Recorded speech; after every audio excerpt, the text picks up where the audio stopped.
It is setting up. Yay. Come on.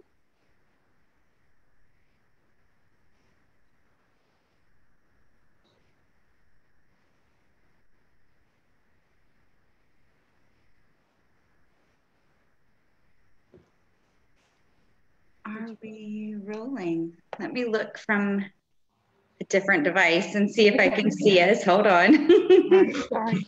There's the light something.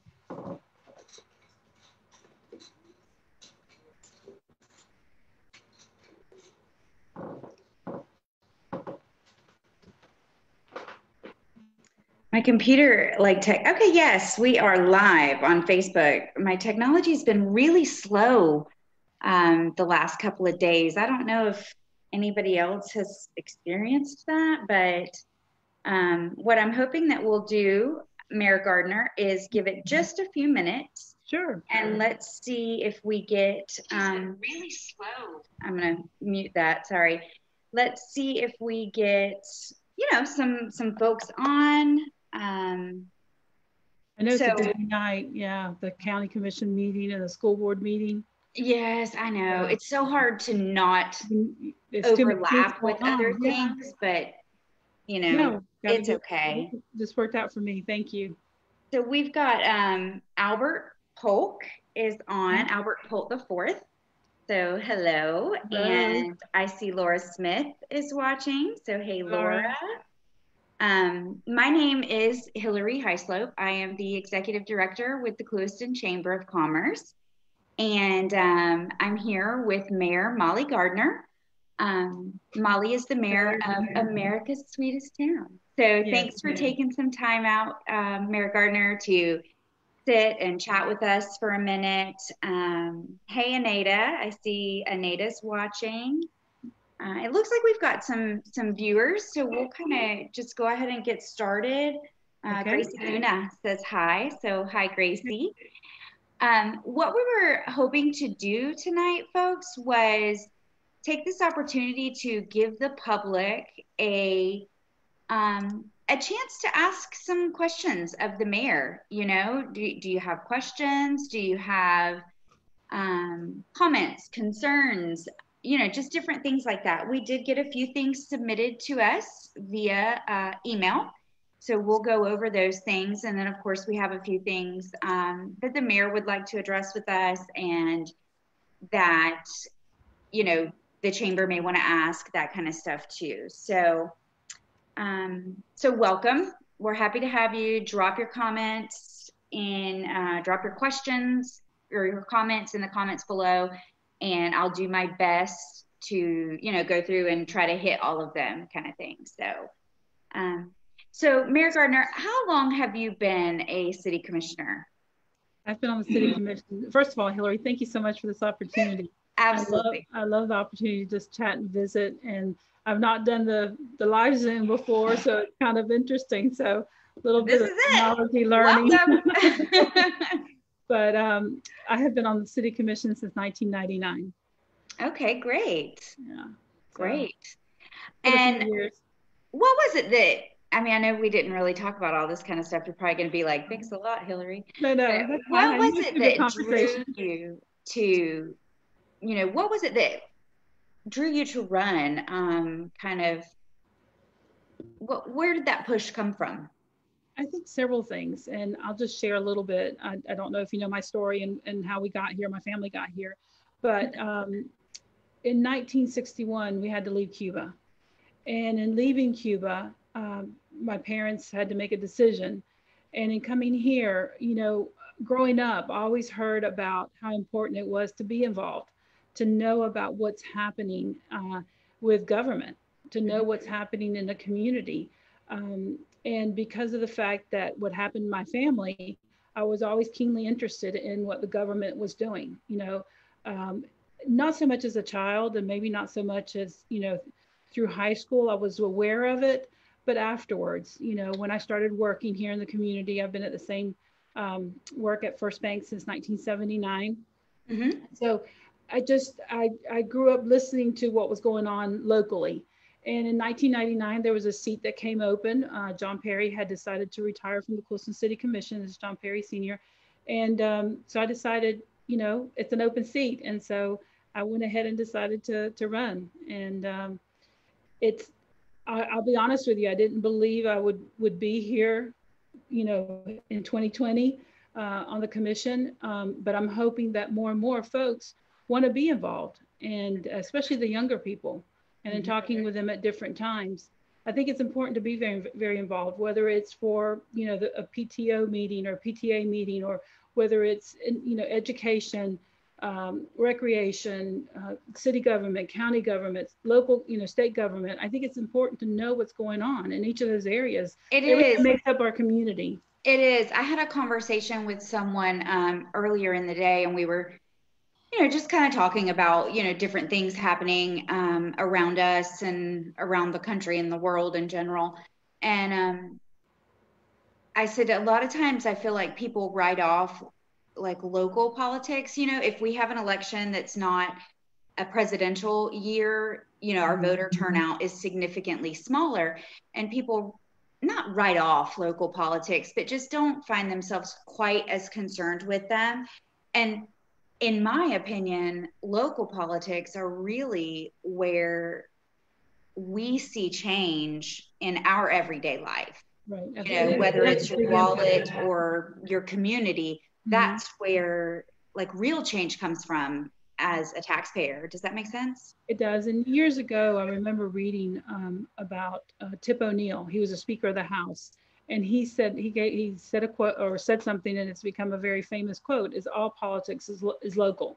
And I really believe that, and that's how our system is based: local, state, and then federal. And that's the American roadmap, so to speak.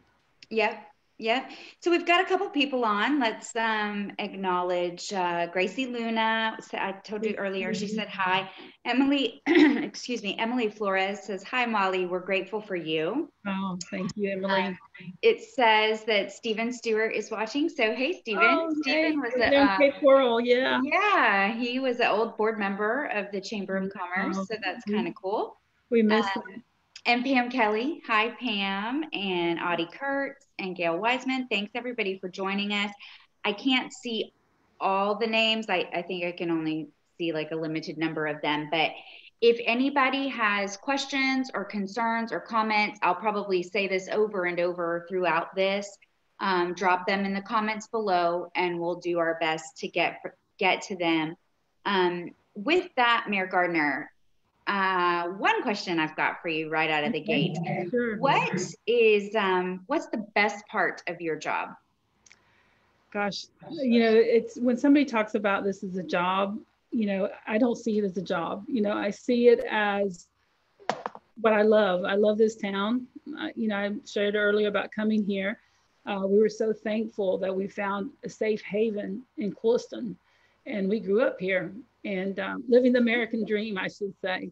And so to me, it's not a job. I feel that it's part of who I am, but also I feel that it's, I love to do it. So, and I guess it's a public service is the way I see it. And I really believe it's a responsibility for all of us to be a part of public service and do that job, whether it's by voting, whether it's by volunteering for committees or volunteering for different organizations that are part of the community. And I guess when I look at it, I think to me, the best part is getting to know people, getting to know the different folks from the community, from what I say, the north, south, east, and west of Clueston. And it's not within the city limits, but even our surrounding area that make up the Clueston zip code, that maybe not are within the city limits, but we're still part of the neighborhood. And getting to know the business owners, and just overall getting to know everybody, and talking to them, not every day, of course, but overall through the seasons of a community's life. Yep.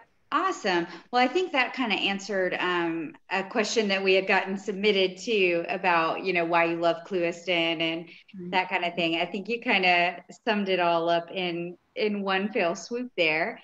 So somebody else wants to know, what's the first thing you do in the morning when you get to work? All right. Well, as you know, I work full time Yep. at First Bank, and so it's not something that I don't go to work at City Hall. We have a Right. city manager that runs the city on a day-to-day basis. His name is Randy Martin. He's not quite here with us for a year, but his experience has certainly uh, borne good fruit for us in the community of Cooliston because Yes, I have only positive things to say right. about And so Randy. he's a collaborator. He likes to work with folks, and he's very cognizant of that every day, whether Mhm. it's just within the city staff or whether county or even reaching out to local and federal um, counterparts. He's done a really good job in representing the city and working on some very important projects for the city. So I don't really go to work in the city every day, but it's a constant communication, whether with him or with people in the community. Since I've been at the same place for all these years, most people know how to get a hold of me, and on text messages too. Right. No, I heard it. I keep So, looking off to the side because I'm trying to, um, manage the social side and the Zoom side. It looks like Stephen Stewart is trying to drop a question. He says, "Hi all, Molly, comma." But Stephen, that's all we can see. I don't know if you were wanting to say something else, but it didn't pop through appropriately. So please try again.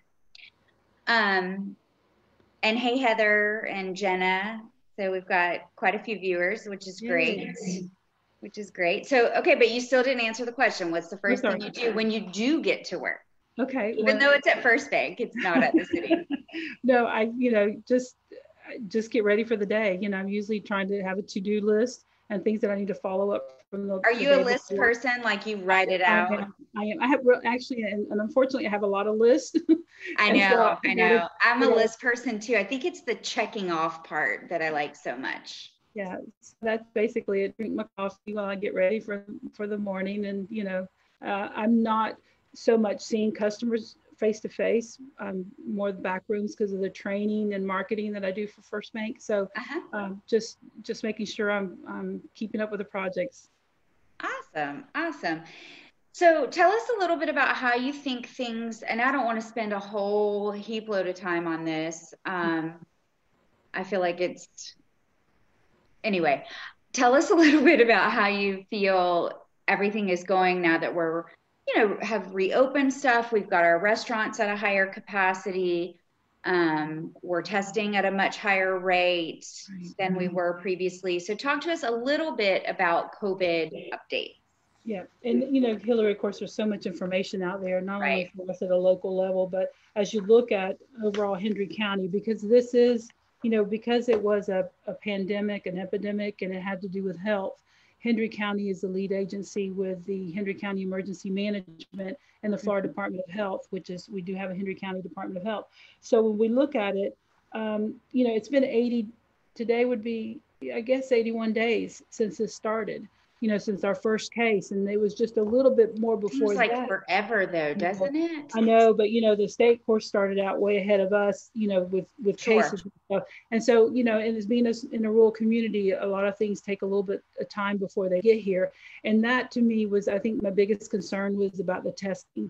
It seemed to take so long. And even now, having just this past month, part of May, having to open testing, whereas other places were having it and they had just drive up testing and drive through testing. Although I must say that the hospital was doing testing, the Florida Community Health Center did a fabulous job in getting not only just in Coulston testing, but in other areas, getting everybody, as many people tested. And of Hmm. course, the Department of Health started opening up the testing, several days at each LaBella and Coulston. And of course, they serve Glades County as well. So I think that for me, I think we were behind because I think if we could have caught those positive cases earlier instead of Hmm. having some of the Yeah. spread. And I think that everybody can look back and say, oh, I wish we would have done this or that. But that to me is the biggest, I would say, concern that I had from the beginning, that we weren't doing testing soon enough here in Hendry County. Yes. Yes. I would tend to agree with that. Um, I think that, once all of that began, I think that Henry Regional Medical Center deserves Yes. like a medal or something, some sort of honor, because Well, and I can tell you that they've done such a great job, and they Florida have, Community Health, and and I know through the, Henry Regional Medical Center that they're doing the, what they call the serology testing and the antigen testing, so that they have the rapid test. So, through their corporate health, they have really served the community well, because it was before that it was almost a week before somebody knew what their test results were. And now it's almost right, instantaneous. And then also they're doing the antigen testing. So, and more the state of Florida on their website, and of course there's other websites as well, they're giving a lot more information. Just this week they came out with a pediatric report, which I found was really interesting, because when you look at Hendry County, I the saw that. the positive cases for children, and of course overall Hendry County is a young county. The majority of the population of Hendry County, I believe, is under the age of 40. When you look Oh, at that's that information, interesting. yeah, it is. And so when you look at it, for Hendry County, the pediatrics, I think we have a high rate. Maybe it's because it's a lot of families, so it's a lot of kids, but it's like a 24% positivity rate, where the average for the state is much lower than that. And I don't want to quote, I think off the top of my head, I think it was like at 5%, whereas this, or 9%, I'm sorry. And then the state average for positivity testing on the regular coronavirus testing is about 5% now, almost 6%. And here in Hendry County, we're still experiencing 16 to 17%. So the positivity rate is still pretty high, and it is a concern. So I know that everybody Right. is being reminded about the hand washing and the social distancing, and wear your mask as much as possible, especially in areas where you don't, like shopping, or another, we can go to another community. I think it's important. I mean, I know Right. everybody at the end of the day will make the decision what's best for them and their family, but those are still strong, recommendations even now, because of the fact that the spike has happened, uh, in Yeah, surrounding well, and we counties. expected Yeah, that, yeah, yeah. we did expect that. I think the state as a whole expected that. The goal was to make sure Reopen. that our medical infrastructure was in place and could handle, what was coming their way. And I think that the state and the country was successful in doing that. So Well, I think, and making sure that trying to keep as many people safe, and as we know, the elderly are the most vulnerable ones, and that has proven here in Hendry County as well. That the elderly folks have been the most vulnerable. One of the things that I will mention is that we talked about Henry Regional Medical Center and their website. They do have updates. I think it's being done weekly now, but it's okay. a lot of good information for those in the community, as well as the state of Florida website. And I'm just going to throw a plug out for the Florida Chamber. I know that you've offered some things through them, but they have a great website that talks about a lot of issues, not just about the coronavirus, but also about overall issues for Yes, our they're business very, community. Mm-hmm. very active. Yeah. Yep. So, We get a lot of correspondence from them, and it's always very interesting. So we've got Jennifer Manning complimenting corporate health is great. Gail Wiseman, yes, they're amazing. Um, so hey guys, hey Hope, hey Michael. Michael Thompson's joining us. He says, "Keep up the great work, ladies." So thank thank you. you for that. So let's kind of like pivot a little. Okay. And I went down to the Roland Martin Marina on Saturday. Yes, it was Saturday. The boys, I have four boys, and a couple of them were working the fishing tournament, the Roland Martin Marine Center Series. It did look a little different this time in that there was no big weigh in, with people coming out to watch and things like that. But nonetheless, they needed some help. So the boys went down to help Raymond there. And Rusty and I went down and thought, like, oh, we'll just go kind of check it out. And come to find out, so the series is 6 years old, and they had the largest participant number. So, fishermen number this at this tournament last weekend than they've ever had. So Yeah, this was their congratulations to largest them. group. That's fabulous. So Yes. I just want to give a public shout out Yeah. And to the Roland Martin Marina. and I Um, know. all they do for tourism and, bringing folks into Hendry County, it's huge. The contribution is huge. And I'm glad you mentioned it because it is, because when we talk about the tourism development, the heads and beds, the folks that come in and stay at the hotel overnight, that helps the county help promote, Lake Okeechobee, the Caloosahatchee River, Right. Williston and LaBelle, Big Cypress. So it's very important. And I know that there was a lot of boats because I actually had the opportunity on Saturday morning to go out on an airboat ride on Lake Okeechobee. Nice. And it was, folks were parked all the way, almost all the way up to Francisco because Yes. there were so I mean, many it was people very there. Yeah. busy. Yeah. And so, but it was, the lake was amazing. We hear so much negativity about the lake, but I can tell you when we went out on the airboat and we were in shallow water, well, not so shallow, it wasn't 12 feet of water, but it was a little bit lower. It was crystal clear. The grasses, you could see the grasses, you could see the beds, the fish on the beds. It was just beautiful. I mean, it was absolutely beautiful and peaceful and calm. It was, and I saw a lot of boats out on the lake. So, Nice. congratulations to Yeah, and Mary I think and it the fished team there. really well. It fished well. They had a great turnout. It was just a really great event. And it's nice to see people out and about again in the community. That was a treat. But And so on seeing the every lake, I'm sorry, go ahead. no, I was just say seeing folks out and about, and I love it too because I know that everybody has to modify into phase two. It's still at 50%, and there's still a lot of requirements. But I think it's great for everybody to start getting back to, I don't know how long it'll take us to get back to normal, so to speak. But I think it's Right. great to see us moving in that direction and everybody taking the necessary precautions for their businesses. I know they're mandated by the governor and the phase two and how to do that. Uh, and I know that the state sends out folks to check on things. So I'm just glad that we're able to do the reopening and to continue and to start having, even though some of them are at a later date than they normally would have been, to start having some more normal activity. Like last night at our city commission meeting, we're reopening the ball fields. Just things like that, getting ready for the reopening and making sure that we have the precautions in place that we need to have, not only for the community residents, but for our city staff as well. And real quick, I know you're going to ask me a question, but real quick, I just want to shout out to the city staff. In every emergency situation, usually it's been a hurricane, not a pandemic. They've been there every day working and getting things done. And this is no different. Even though the buildings might have been not open, the doors might not have been open completely, you could go in by appointment or call and go in.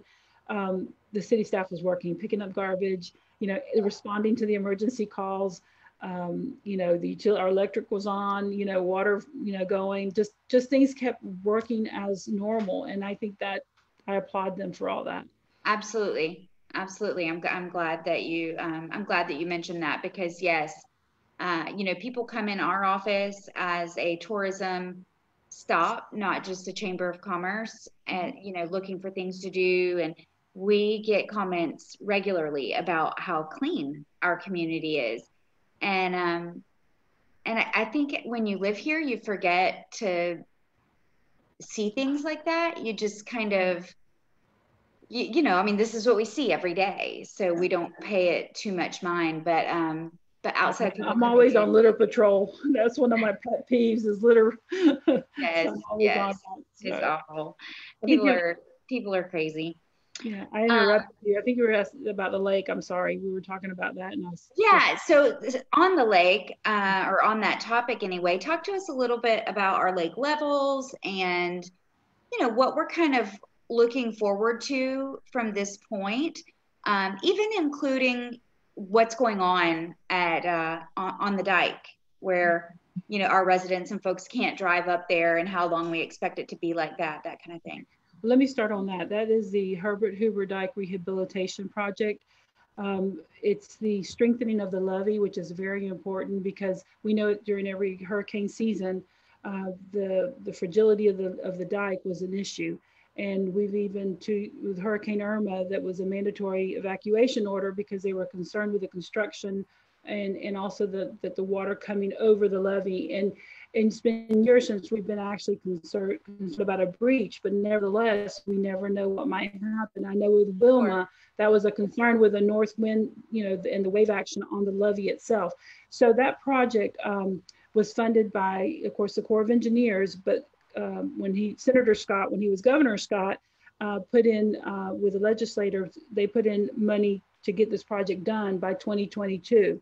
And so they have fast tracked this project. So in the section that's closed off now here in Coolston, that work should be finished by November the 1st, so that we will have access back up on the levee. And that was in talking with the Corps of Engineers and working with them. They understood our concern about fishing tournaments and about getting folks here during the season. And we knew that after November the 1st, it was important to have that opening and to have Absolutely. Absolutely. not have that area hampered by. And I mean, for locals, just so you guys know, a lot of folks, like, we like to go up there and walk or ride our bikes, that kind of thing.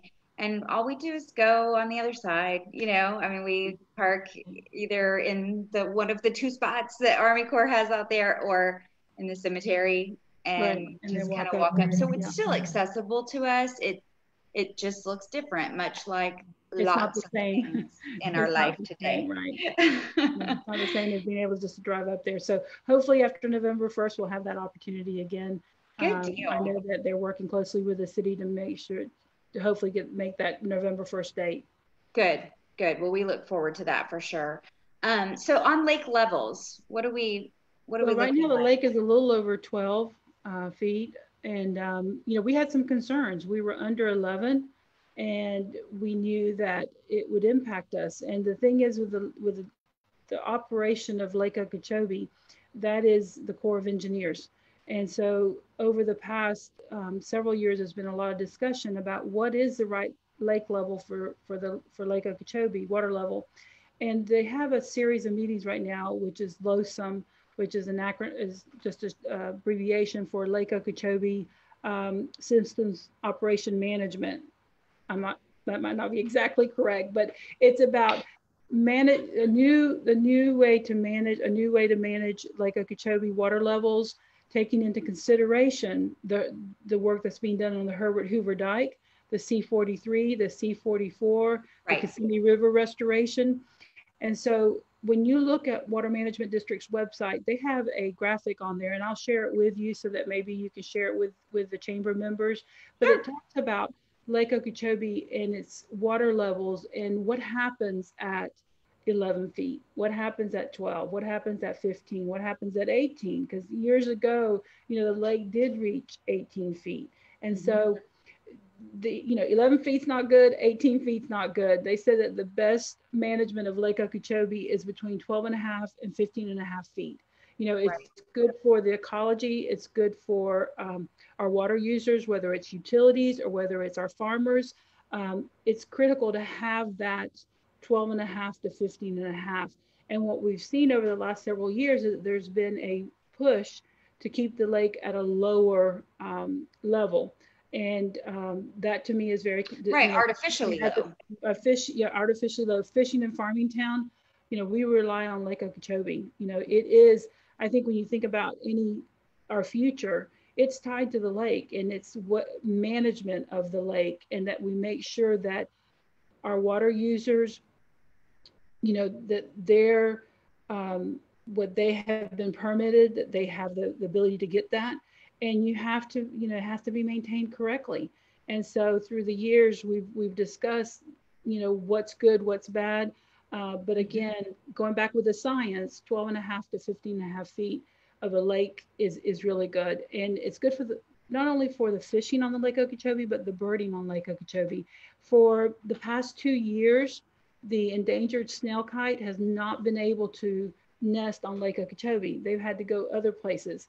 And so because the lake's been too low, or if the lake is not at the right level, yeah, at the right level when it's time for the bass to spawn, you're not going to have a good, spawn. So therefore the fishing's not going to be as good. So it is a balance. And I think, the science has proven 12 and a half to 15 and a half feet. So I hope that answered the question about lake levels. Yeah, no, absolutely. I appreciate you weighing educate the public and myself. Well, I'm always learning So, about it, and that's why the water management website's a good website to go to. There's these meetings are also streamed online. The uh-huh. LOSA meetings through the Corps of Engineers, Yep. and there's lots of opportunities to see how things are done on lake management. Awesome. Well, thank you for that. What else do you have for us, Miss Gardner? I don't want to, or Mayor Gardner. I don't want to. I always just call you Molly, and I'm like, That's fine. Molly's you fine. can't do that. No, I tell everybody to call me Molly. And, one of the things is I mentioned Randy earlier, our city manager, and we just had a meeting last night. And there was a lot of things in that meeting about infrastructure and we received some grant funding and Awesome. 0% financing from the state of Florida to do some projects that will extend the life of our wastewater treatment plant, which also gives us an opportunity for future growth, not just I was within the about to city say, of will it help Wilson, us to add on? right, for homes and for, and outside the city as well. But the main focus for us is that for the future, if there's any development that goes forward west of town, that we'll Uh-huh. be able to, we've been partnering with the county and it's the first, it's the number one request that with the city and the county have had for several years is Right. the completion of a wastewater treatment line from the Coolston plant all the way out to Everglades. And it's not just for Everglades, it's for, the availability of sewer from Coolston out to Everglades. And so Excellent. that helps with economic development. It's one of the things that when developers come in and look for job creation is how the infrastructure that's in place. So last night's meeting was full of that of decisions that we had to make for water and sewer and electric. And Huh? so and as we look at those projects, it's exciting to see them taking off this year. And also some paving projects. We've been working on the Ventura Avenue paving project. And every time we think we're going to get ready to pave it, but there's additional things that need to be done. There's not ever enough funding. So I think at this point we realize that there's not ever going to be enough. Really, we're hoping to get more funding, but the repaving of that road is a priority right now for this year. Good. Yeah. Good. That's all great information that I'm sure, people are going to be relieved to hear that we're taking care of what needs to be done currently, and we're also at the same time preparing for a future that we Absolutely. hope, brings some growth and Right. diversification to our Right. job market and things like that. And I'm glad you brought that up because the other thing from last night's meeting is that we've had I shouldn't say several in lots. There's been interest in our Commerce Park, for many Yes, years I've it's heard kind of about that. have sat there. We do have one business out there. There's others that have bought property to look at building facilities there, and there's additional interest. And those all will hopefully create jobs out in the park, which is our goal. So that, continued diversification of our community and jobs availability. Hmm.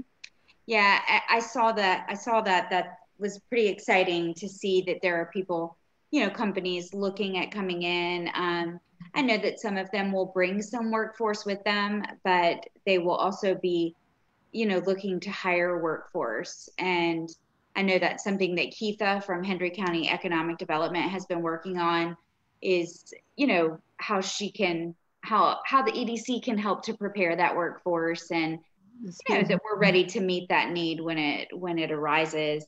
Yeah, and the So workforce training I think is so important, and that's why I know it that the is. county's been working, and so has Keith at the EDC been working on this. Is that we know the skills training, and it starts at I tell people really and truly it starts at a very young age. That's why the VPK is so important. Is that the children start learning at a very early age, and now the public school system is offering VPK as well as private providers, and that helps a lifelong learning.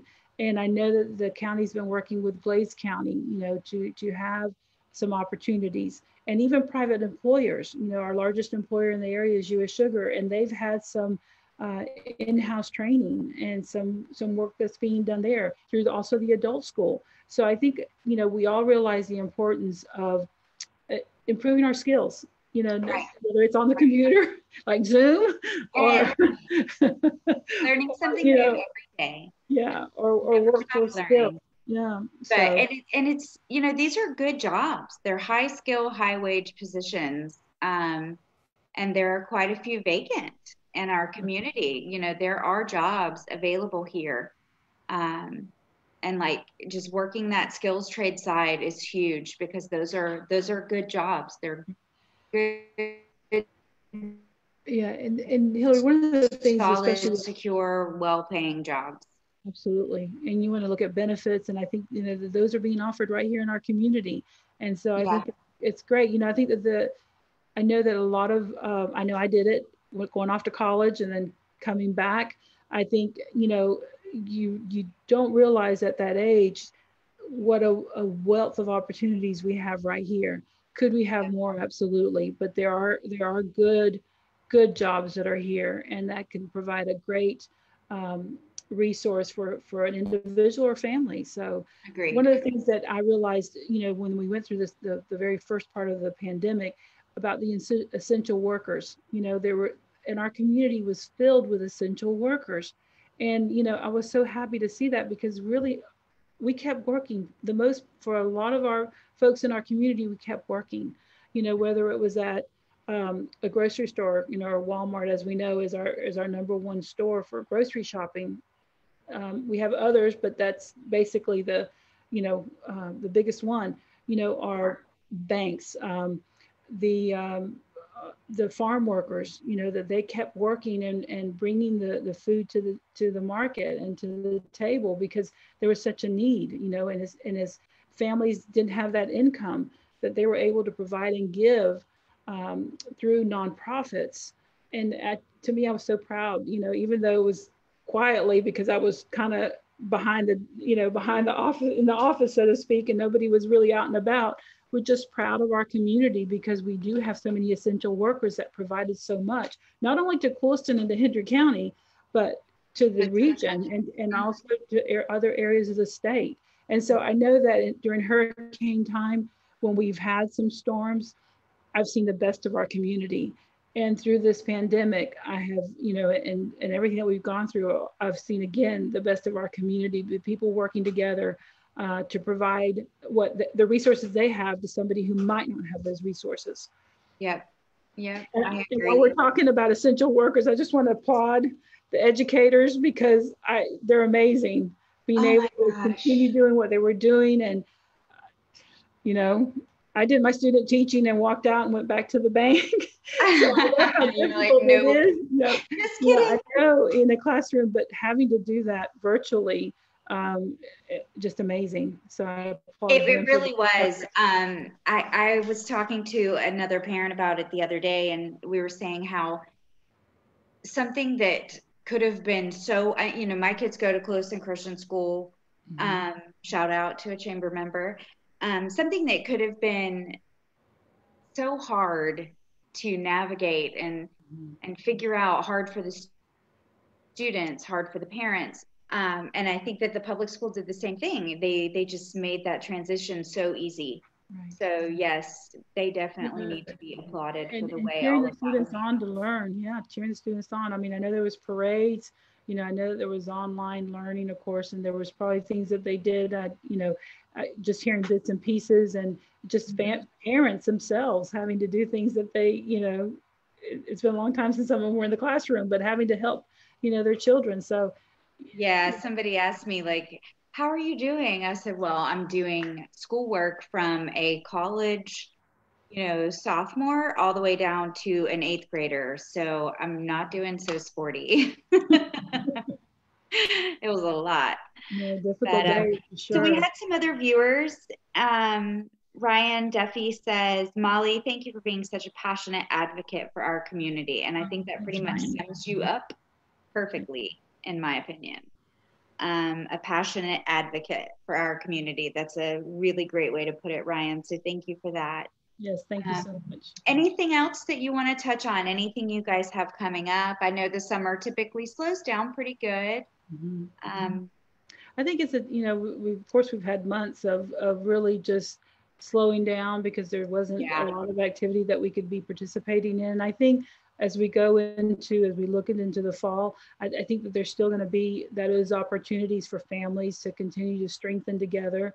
Um, I believe that this is a good time for us to prepare for the future. I mean, I know I mentioned the chamber, the Florida Chamber earlier, but they have a prosperity initiative that I just started looking at because they even focus on like on third grade reading levels, and that's how they indicate some of the prosperity issues going forward, or successes going forward. So I think for all of us, I think it's a good time to look at where we want to be, and I know with the city that we're going to be having budget workshops. We're going to be having lots of discussions about the budget and the investment of, the community resources in the city, all the departments of the city. So I think it's a 5-year plan. We're looking, everything like that. I think it's a nice time, a good time to goal set for our community and to be, I am one advocate for the community, but there's so many others. When I go to meetings, our students are there advocating for our town. The fishermen are out there advocating for the town. The farmers are out there advocating for the town. Our nonprofits are also advocating. So I think it's the strength of our community. And I think right now, I don't want to say dream, but it's a time to plan for the future, knowing that just one, really issue like we just had with a pandemic could set us back. And, there's still going to be some effects from that. But I think that we're getting through there because of the fact that we have so many essential workers and that we have so many mom and pops. I applaud our Main Street businesses and our small businesses that were able to continue working, modified, somewhat, but that they kept at it. And I'm just so thankful for them and the business community for what they did. And they provided to all of us that little bit of normalcy or normal life, and going to be able to just go buy something to eat, at your favorite Right. shop. I mean, in reality, Mayor Gardner, we had very few businesses that were, kind of forced, if you will, to shut down completely. Right. So it's been interesting and inspiring to watch as the Chamber of Commerce and assist, when needed, when asked, um, the And I businesses know that, pivot and just sort of rethink how they're going to do something. And it's been, I mean, I don't want to say it's been like cool or that the no, no, pandemic has been definitely. great, but No, and I it know with has all of shown that, strength. right, that there are folks who did lose their job, whether it was temporary or whether they're still not able to get back to work because of whatever other issues. I mean, it's been a tough time for many in the community, but I do know that because we had a lot of businesses that were able to continue serving the customers, um, and essential workers, that it has made a difference for our community. So, Right. And how bad it could have been, with already higher unemployment rates in the state. yeah, It could have been catastrophic. And I think that dodged, we dodged it for the most part, just I think because. there's going to be some issues, but I think that as it's summertime, so it's a normal, like you mentioned earlier, it's a normal slowing Right. down for us. So it's a really good opportunity, to prepare for the fall and for the next couple of years. Yeah. And create, like you said, take the time to create that vision. What do you see for your community? What do you see for your business? Create that vision, literally create a vision board, and kind of go from there and figure out how you get there. So, Right. well, thank you so much for being with us. Yeah. Guys, well, Graciela Luna said that CHS was awesome for the class of 2020. So we'll Yay. get that comment. Um, if you guys are watching this later or you come up with a question later, feel free to still drop it in the comments below and I'll, forward it over to Mayor Gardner and we'll get you an answer one way or another. Absolutely. But this will be, on our Facebook page. So we may have people that come in and watch it after right now, which is kind of the cool thing about this. Sure. And Hillary, let me just say one more thing. I know that we talked about, the city employees and the city workers, but there was a lot of meetings with at the state level and at federal level, from our elected representatives at the state and at the federal level to see what they could do to help us out, how we were doing as a community. So I would just want to say thank you to them.